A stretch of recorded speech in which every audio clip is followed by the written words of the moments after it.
Hello students. Part 3 Tatara Vamiro कथा।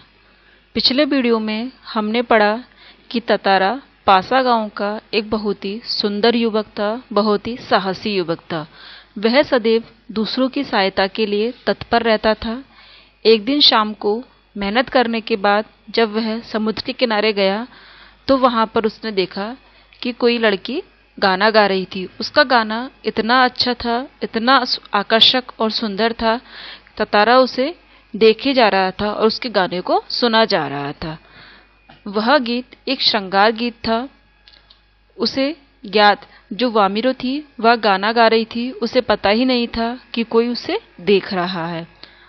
उसे ज्ञात ही न हो सका, अब हम आगे पढ़ेंगे, उसे ज्ञात ही न हो सका कि कोई अजनबी युवक उसे निशब्द ताके जा रहा है। कि जो वामिरो थी वह अपना गाने गाने में इतना व्यस्त थी कि उसे पता ही नहीं था कि कोई युवक उसे बिना बोले आवाज करे ताक रहा था, देख रहा था। एकाएक अचानक से एक ऊंची लहर उठी और उसे भिगो गई। वह हड़बड़ाहट में गाना भूल गई। जो वामिरो थी उसके पास एक समुद्र की ऊंची लहर आई जिसके कारण वह पूरी भीग गई। भीगने के कारण वह अपना गाना भी भूल गई। इससे पहले कि वह सामान्य हो पाती, नॉर्मल हो पाती, उसने अपने कानों में गूंजती हुई गंभीर आकर्षक आवाज को सुना। तुमने एकाएक इतना मधुर गाना अधूरा क्यों छोड़ दिया? ततारा ने विनम्रतापूर्वक कहा। ततारा ने वामिरो से विनतीपूर्वक, विनम्रतापूर्वक, विनम्र स्वभाव में कहा कि तुमने इतना सुंदर गाना अचानक से अधूरा क्यों छोड़ दिया?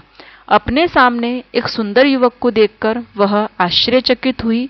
उसके भीतर किसी कोमल भावना का संचार हुआ, किंतु अपने मन को संयत कर, संभाल कर उसने बेरुखी के साथ में जवाब दिया, पहले बताओ तुम कौन हो? इस तरह मुझे घूरने और इस असंगत प्रश्न का कारण। वामिरो ततारा को कहती है कि सबसे पहले तुम मुझे बताओ कि तुम कौन हो और बिना मतलब कि तुम मुझे क्यों घूर रहे हो, क्यों देख रहे हो, और जो असंगत प्रश्न है, जिस प्रश्न का कोई मतलब नहीं है, यह प्रश्न मुझसे क्यों पूछ रहे हो? अपने गांव के अलावा किसी और गांव के युवक के प्रश्नों का उत्तर देने के लिए भी मैं बाध्य नहीं हूं, यह तुम भी जानते हो। ततारा मानो सुध-बुध खोए हुए था। जवाब देने के स्थान पर उसने अपना प्रश्न पुनः दोहराया, तुमने गाना क्यों रोक दिया? गाओ, गीत पूरा करो।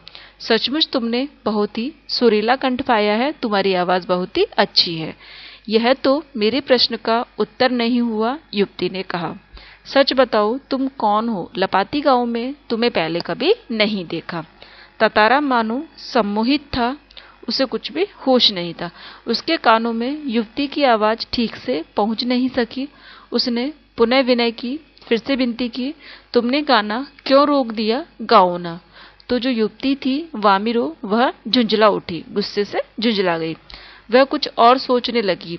अंततः उसने निश्चयपूर्वक एक बार पुनः लगभग विरोध करते हुए कड़े स्वर में कहा, दीठता की भी हद होती है। मैं जब से परिचय पूछ रही हूँ और तुम बस एक ही राग अलाप रहे हो। वामिरो ततारा के लिए कह रही है कि वह बहुत ही जिद्दी था। वह बार बार उससे एक ही प्रश्न पूछ रहा था, एक ही बात कह रहा था, गीत गाओ, गीत गाओ, आखिर क्यों? क्या तुम्हें गाँव का नियम नहीं मालूम? इतना बोलकर वह जाने के लिए तेजी से मुड़ी। ततारा को मानो कुछ होश आया, उसे अपनी गलती का एहसास हुआ। वह उसके सामने रास्ता रोककर मानो गिड़गिड़ाने लगा, मुझे माफ कर दो, जीवन में पहली बार इस तरह से मैं विचलित हुआ हूँ। मेरा मन भटक गया। तुम्हें देखकर मेरी चेतना लुप्त हो गई थी, खत्म हो गई थी। मैं तुम्हारा रास्ता छोड़ दूंगा, बस अपना नाम बता दो। ततारा ने विवशता में आग्रह किया। उसकी आंखें युवती के चेहरे पर ही केंद्रित थी।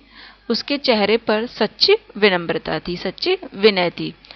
वामिरो, एक रस घुलती आवाज उसके कानों में पहुंची। वामिरो, वह कितना सुंदर नाम है, कल भी आओगी ना यहाँ? ततारा ने याचना भरे स्वर में कहा, उससे प्रार्थना करते हुए कहा।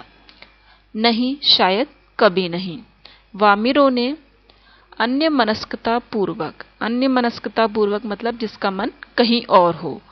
वामिरो ने अन्य मनस्कता पूर्वक कहा और झटके से लपाती की तरफ बेसुध सी दौड़ पड़ी। वामिरो ने ततारा को मना किया कि शायद वो नहीं आएगी और कभी नहीं आएगी, उसका मन कहीं और था। झटके से वह अपनी गांव की तरफ दौड़ पड़ी। पीछे ततारा के वाक्य गूंज रहे थे। वामिरो, मेरा नाम ततारा है। कल मैं इसी चट्टान पर तुम्हारी प्रतीक्षा करूंगा। तुम्हारी बाट जोहूंगा, तुम जरूर आना। वामिरो रुकी नहीं, भागती ही चली गई। ततारा उसे जाते हुए देखता रहा। वामिरो घर पहुंचकर भीतर ही भीतर कुछ बेचैनी सी महसूस करने लगी। उसके भीतर ततारा से मुक्त होने की एक झूठी चटपटाहट थी। एक झल्लाहट में उसने दरवाजा बंद किया और मन को किसी और दिशा में ले जाने की कोशिश की। बार बार ततारा का याचना भरा चेहरा, प्रार्थना भरा चेहरा उसकी आंखों में तैरने लगता। उसने ततारा के बारे में कई कहानियां सुन रखी थी।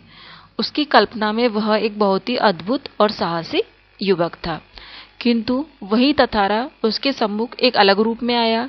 सुंदर, बलिष्ठ, किंतु बेहद ही शांत, सभ्य और भोले।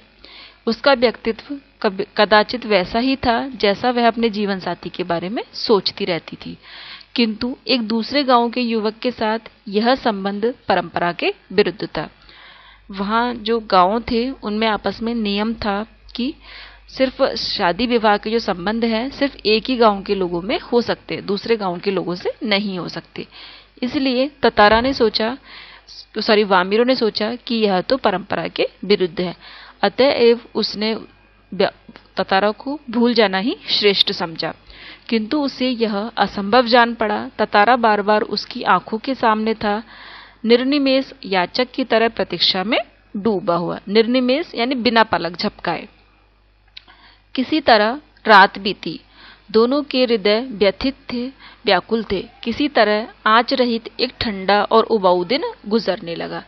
शाम की प्रतीक्षा थी ततारा के लिए मानो पूरे जीवन की अकेली प्रतीक्षा, यानी पहले कि उसने अपने जीवन में पहली बार इतनी प्रतीक्षा की। उसके गंभीर और शांत जीवन में ऐसा पहली बार हुआ था। वह बहुत ही अचंभित था, साथ ही रोमांचित भी था। रोमांचित, बहुत पुलकित था, प्रसन्न था। दिन ढलने के काफी पहले वह लपाती की उस समुद्री चट्टान पर पहुंच गया। वामिरो की प्रतीक्षा में उसे एक एक पल पहाड़ की तरह भारी लग रहा था। उसके भीतर एक आशंका भी दौड़ रही थी। उसके मन में एक संदेह भी था, अगर वामिरो नहीं आई तो।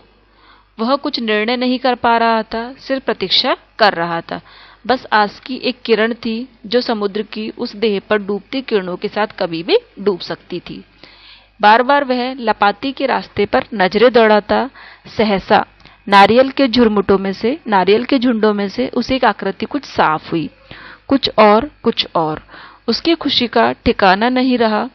सचमुच वह वामिरो थी। लगा जैसे वह घबराहट में थी। वह अपने आप को छुपाते हुए आगे बढ़ रही थी। बीच बीच में इधर उधर दृष्टि दौड़ाना वह नहीं भूलती। वह छिपते छिपाते आई थी, इसलिए बार बार अपनी नजरें इधर उधर दौड़ा रही थी। फिर तेज कदमों से चलती हुई ततारा के सामने आकर रुक गई। दोनों ही शब्दहीन थे। कुछ था जो दोनों के भीतर बह रहा था। एकटक निहारते हुए वे जाने कब तक खड़े रहे। सूरज समुद्र की लहरों में कहीं खो गया। अंधेरा बढ़ रहा था। अचानक वामिरो कुछ सचेत हुई। ततारा और वामिरो दोनों एक दूसरे को एकटक निहारते रहे। कब सूरज डूब गया उन दोनों को पता ही नहीं चला, कब अंधेरा हो गया। तभी अचानक वामिरो कुछ सचेत हुई, जागृत हुई और घर की तरफ दौड़ पड़ी। ततारा अब भी वहीं खड़ा था, निश्चल और शब्दहीन। निश्चल यानी स्थिर, शब्दहीन जिसके पास कोई शब्द ना हो। दोनों रोज उसी जगह पहुंचते और मूर्ति के समान एक दूसरे को निर्निमेष ताकते रहते। निर्निमेष, बिना पलक झपकाए। बस उनके भीतर एक समर्पण था जो अनवरत गहरा रहा था। उनके भीतर, उनके मन में एक दूसरे के प्रति समर्पण था जो लगातार ही गहरा रहा था। लपाती के कुछ युवकों ने इस मूक प्रेम को भाप लिया था और खबर हवा की तरह बह उठी। वामिरो लपाती गांव की थी और ततारा पासा गांव का। दोनों का संबंध संभव नहीं था। रीति अनुसार दोनों को एक ही गांव का होना भी आवश्यक था। वामिरो और ततारा को समझाने बुझाने के बहुत प्रयास किए, लेकिन दोनों अड़े रहे। वे नियमतः लपाती के उसी समुद्र के किनारे पर मिलते रहे और अफवाहें फैलती रही। ततारा और वामिरो दोनों एक दूसरे से मिलने के लिए समुद्र के किनारे पर रोज आते, बिना निशब्द एक दूसरे को ताकते रहते और वापस अपने घर चले जाते। यह जो खबर थी दोनों के मिलने की, यह धीरे धीरे गांव में अफवाह की तरह फैलती गई। Thank you.